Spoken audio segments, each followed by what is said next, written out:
আজ শুক্রবার, এখন ঘড়িতে বাজে সন্ধ্যা ৭টা। মার্কেটে গিয়েছিলাম। কারফিউর পরে আজকেই প্রথম বের হলাম আর কি। অনেক কিছু জমেছিল টুকিটাকি, সেগুলো নিয়ে এসেছি। আসসালামু আলাইকুম মাই ইউটিউব ফ্যামিলি, কেমন আছেন সবাই? আই হোপ সবাই ভালো আছেন। আলহামদুলিল্লাহ, আমরাও সবাই ভালো আছি। মাই ভিলেজ লাইফ আয়েশা চ্যানেলে সবাইকে স্বাগত। দূরে ও কাছে যে যেখান থেকে দেখছেন প্রত্যেককে জানাচ্ছি আন্তরিক শুভেচ্ছা, অভিনন্দন। নতুন একটি ভিডিও নিয়ে আসলাম আপনাদের মাঝে। যদি ভালো লাগে তাহলে চলুন কিছুটা পথ আমার সাথে। তো যা যা এনেছি কিছুটা আপনাদের সাথে শেয়ার করছি আর কি। হলুদ রঙের একটা গজ কাপড় নিয়ে এসেছি, ছোট বাবুদের নকশিকাতা বানানোর ইচ্ছে আছে তাই। আর এখানে সিফটি পিনগুলো দেখছেন, এগুলা তো হেজাব পিন আসলে, মাইশামনির জন্যে। চকলেটস, জুস, 2টা হেয়ার ব্রাশ। টেবিলের জন্য ভ্যাকসিন এনেছি আমার, তবে একটু বড়ই এনেছি, যেন কেটে পাশে যে 2টা টেবিল আছে ছোট ছোট সেন্টার টেবিলের মতো, সেখানে রাখবো। 10 তারিখে মেয়ে আমার শাড়ি পরবে, ওর ইচ্ছাটা আমাকে পোষণ করেছিল, তাই আজকে মূলত এই ব্লাউজটার উদ্দেশ্যই ছিল যাওয়া। যেহেতু আমার ব্লাউজগুলো ওর লাগবে না, আর যদিও আগে পিন আপ করে পরাতাম, বাট এখন যেহেতু মেয়ে বড় হয়েছে আর এখন এত একটা সময় হাতে নেই যে বানাতে পারবো, তাই রেডিমেড ব্লাউজটার জন্য মূলত আজকে মার্কেটে যাওয়া।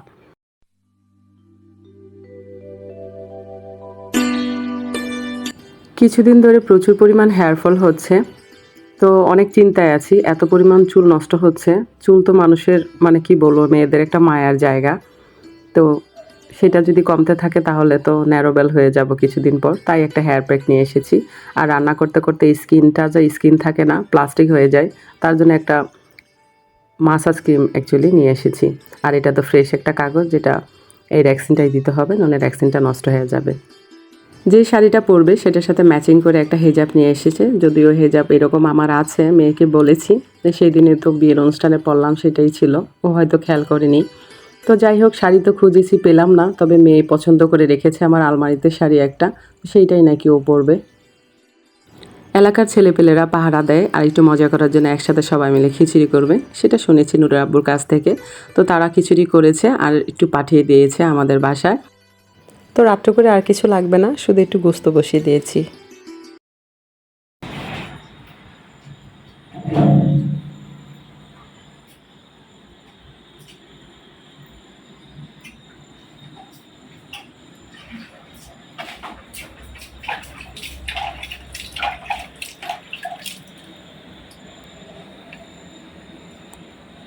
দেখেন না কি করতেছে।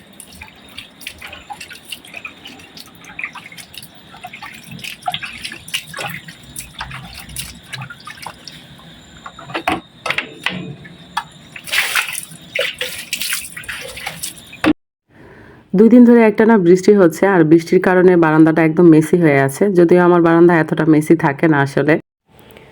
সাদামাটা ব্লগের যে বোনটা, তার লাইভে দেখছিলাম আসলে, মানে শুনছিলাম আর কাজ করছিলাম, তো সেজন্য মূলত কাজটা অনেকটা দেরি হয়ে গিয়েছে আমার।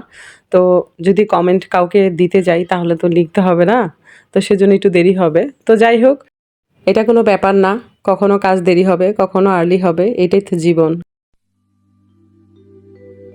যেহেতু কালকে মাইশামনির বার্থডে, তাই ভাবছি কিছু কাজ আগিয়ে রাখি, আর কেউ যদি আসে ঘরের ভেতরে তাহলে ডেফিনেটলি বারান্দায় দাঁড়াবে। তো বলা যায় না, যদি আবার বৃষ্টি হয় তাহলে তো আবার ধুতে হবে, আর বৃষ্টি হলে বাহির থেকে শুধু শুধুই সাদা ফ্লোর, তো ময়লা তো অবশ্যই আছে, তখন দেখা যায় আবার ধুতে হবে। আর যদি না আসে তাহলে তো আলহামদুলিল্লাহ, কপাল ভালো। কিছু আপুরা রাগ করবেন না, আমি সবাইকে উদ্দেশ্য করে বলছি না, তবে পরিমাণে খুবই কম, 2-3 মিনিট দেখে আমার ভিডিও, সম্পূর্ণটা দেখে না। আর যেটা অ্যাভারেজ ভিউ ডিউরেশনে বোঝা যায়, আপনারা সবাই জানেন। তো যাই হোক, কিছু করার নেই, মানুষের ভালো লাগলে দেখবে, না লাগলে তো আর জোর করে দেখানো যাবে না, তাই না? তবে চেষ্টা করছি, অনেক পরিশ্রম করি, কাজ করি, সংসারের কাজ, আর সবটা তো আর ভিডিওতে উঠাইতে পারি না, তবে 4টা বাচ্চা নিয়ে সামলিয়ে আসলে কম কাজ না এটা, আসলে যার যার জায়গা থেকে সবাই পরিশ্রমী, কিন্তু কিছু কিছু ক্ষেত্রে অবশ্য বেশি। যেমন ধরেন, আমি একটা রুম যদি হয়, এটারে 70 বার ঘরটা ঝাড় দিতে পারবো, 70 বার মুছতে পারবো, এটা কোনো ব্যাপার না। বাট সবগুলা যদি করতে যাই, নিচে কাজ, ছাদে কাজ, ঘরে কাজ, গুছানোর ব্যাপার আছে, বাচ্চাদের খাবার দাবার, ওরা 3 বেলা কি খাবে, ওইটা আবার রান্না টান্না করা, এটা বিশাল একটা ব্যাপার আসলে। আলহামদুলিল্লাহ এই পর্যন্ত করে আসতেছি। টায়ার্ডনেস আমার শরীরে লাগে, শরীরের ক্লান্তির কারণে, কিন্তু মনের ক্লান্তি আমার কখনো আসে না ইনশাআল্লাহ। সবসময় মনটা আমার সতেজ থাকে, কাদের জন্য কখনো আলসামি আমার হয় না।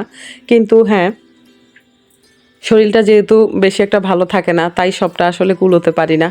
তাই যতটুকু পারি ততটুকু ভিডিওর মাধ্যমে দেখাই, আর বাকিটাই অফ ক্যামেরায় করতে হয়। কারণ জানেন আপনারা, যদি ভিডিও করে কাজ করি তাহলে কাজটা অনেকটাই লেট হয়ে যায়। আর আমি প্রতিদিনের রান্না সবসময় কিন্তু দেখাইতে পারি না, কারণ অনেক রান্না হয়ে যায় আমার, হয়তো বিশ্বাস করবেন না। মোটামুটি অনেক সময় দেখা যায় 3 বেলাই আমার রান্নাঘরে থাকতে হয়, তো সব তো আর পসিবল না, তাই না, ভিডিও করা। আর তাছাড়া নুরুল আব্বু অনেক রাগী মানুষ, ও রাগে না, কিন্তু যখন রাগে তখন অবশ্যই মানে রাগের পরিমাণটা একটু বেশিই থাকে। তবে আমি সেই চান্সটা ওকে দিই না, কারণ বরাবরের মতো সব কিছু পেয়ে যায়, রাগ আর কি দেখাবে। তো সেই জন্য আমিও উল্টো রাগ দেখাই যদি মাঝে মাঝে কিছু বলে। কারণ স্বাভাবিক, আমি এত পরিশ্রম করি, সব কিছু ওর মুখের সামনে এনে দিই, তাহলে কেন আমার সাথে রাগ করবে? তো এই জন্য আমি উল্টা রাগ করে থাকি কিছু বললে।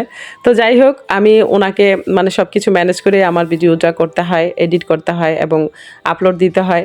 আপু ভাইয়াদের ভিডিও দেখতে হয়। এবার যদি আমি আমার ঘরে কাজ ছেড়ে সব আপু ভাইয়াদের ভিডিও দেখা শুরু করি, তাহলে হয়তো ইউটিউবটা আমাকে নুরুল আব্বু করতে দিবে না। তো আপুরা মাইন্ড করেন না, আমি যতটুকু সম্ভব আমি দেখি। তবে হ্যাঁ, আমি ভিডিও সম্পূর্ণ দেখি। হয়তো পরিমাণে কম ভিডিও আমার দেখা হয়, বাট সম্পূর্ণ আমি দেখি ইনশাআল্লাহ। আমি ইউটিউবে এসেছি পাপ কামানোর জন্য না, ঠিক আছে? মিথ্যা কথা বলার কোনো প্রয়োজন আমার নাই। আমার যদি ভিউ কমে যায় বা আমার যদি কেউ দেখেও না, একজন মানুষও যদি আমার ফ্রেন্ড থাকে, আমার জন্য এনাফ। 5 ওয়াক্ত নামাজ পড়ে আর কোরআন দিয়ে আমার জবানে সকালবেলাটা হয়। আর কেন আমি মিথ্যে বলবো যে আমি সবার ভিডিও ফুল দেখি না, অল্প দেখে চলে আসি? অসম্ভব। মানে যিনি আমাকে বলেছেন, আসলে আপনি আমাকে বুঝতে পারেননি, হয়তো আমাকে চিনেননি। আমার ভিডিও দেখতে থাকুন, আমার কথা শুনুন, আমার পাশে কিছুদিন থাকুন, নিশ্চয়ই আমার প্রতি মহব্বত আর ভালোবাসা অবশ্যই হয়ে যাবে ইনশাআল্লাহ। তো যাই হোক, আমি ঘরটাও মুছে নিব। আর যেহেতু বললাম আগামীকাল আমার মেয়ের জন্মদিন, তো সেই জায়গায় থেকে আজকে যদি কিছু কাজ আমি আগিয়ে রাখি, তাহলে দেখা যায় কালকে রান্নাবান্না আর অনেক কাজ আছে, সেটা আমি ইজিলি করতে পারবো আর কি। সেজন্য মূলত আমি ভাবছি যে ভিডিওটা এডিট করে রাখবো রাতের বেলায়, কিন্তু যদি সময় হয় তাহলে, নইলে সকাল ভোরে উঠেই আমি ভিডিওটা এডিট করে রেখে দিব ভয়েস দিয়ে। তো মূলত সেই উদ্দেশ্যে তাড়াতাড়ি করে আমি কাজ করতেছি। তো তাড়াতাড়ি কাজ শয়তানের কাজ। কিন্তু এইটা তাড়াতাড়ি, এরপরে তার কোনো কাজ নেই, শুধু ঘুম আছে। সো শয়তানের কাজ করেও লাভ নেই। তবে হ্যাঁ, গোসলটা করে নিয়েছি এই আর কি। তো যাই হোক বন্ধুরা, আমি ভিডিও চেষ্টা করি সুন্দর দেওয়ার জন্য। এবার যদি আপনাদের কাছে মনে হয় যে অন্য কোয়ালিটি ভিডিও দিলে আরও বেটার হয়, আপনারা সাজেশন দিবেন আমাকে। যেহেতু ইউটিউব জগতে আমি নতুন, অনেক কিছু জানার আছে, অনেক কিছু শেখার আছে, তাই না? বন্ধু, তোমার ভিডিওটা খুব ভালো হয়েছে। লাইক দিয়ে পুরো ভিডিওটা দেখে নিলাম। তোমার ভিডিও আমার খুব ভালো লাগে, কারণ তুমি খুবই টিপটাপ, পরিষ্কার পরিচ্ছন্ন। তুমি খুব সুন্দর কথা বলো। তোমার বাগানের সাদা ফুলগুলো রাতের অন্ধকারে খুব সুন্দর লাগছিল। হাসনা হাসনা ফুলের গন্ধ তো খুব সুন্দর।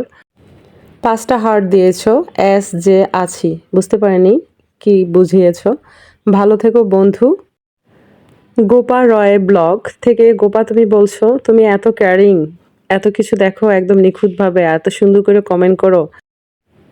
অনেক ধন্যবাদ এত সুন্দর একটা কমেন্ট করার জন্য। বরাবরের মধ্যে তুমি সুন্দর কমেন্ট করো এবং আমার ভিডিও দেখো, ভালো লাগা প্রকাশ করো। Thank you so much. আর তোমাকে কি বলবো, অনেকগুলো ভালোবাসা তোমার জন্যে।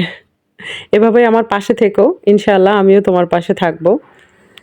তো বন্ধুরা, আমার ভিডিও যদি আপনাদের ভালো লেগে থাকে, তাহলে অবশ্যই লাইক কমেন্ট শেয়ার করবেন, পাশে থাকা বেল আইকনটি ক্লিক করে দেবেন, যেন নেক্সট ভিডিও পোস্ট করার সাথে সাথে নোটিফিকেশনটি পেয়ে যান। ভালো থাকবেন, সুস্থ থাকবেন, নিরাপদে থাকবেন, পরিবারকে সময় দিবেন, আর অবশ্যই পজিটিভ থাকবেন। আজকের মতো এখানেই রাখছি, দেখা হবে নতুন কোনো ভিডিওতে। আল্লাহ হাফেজ।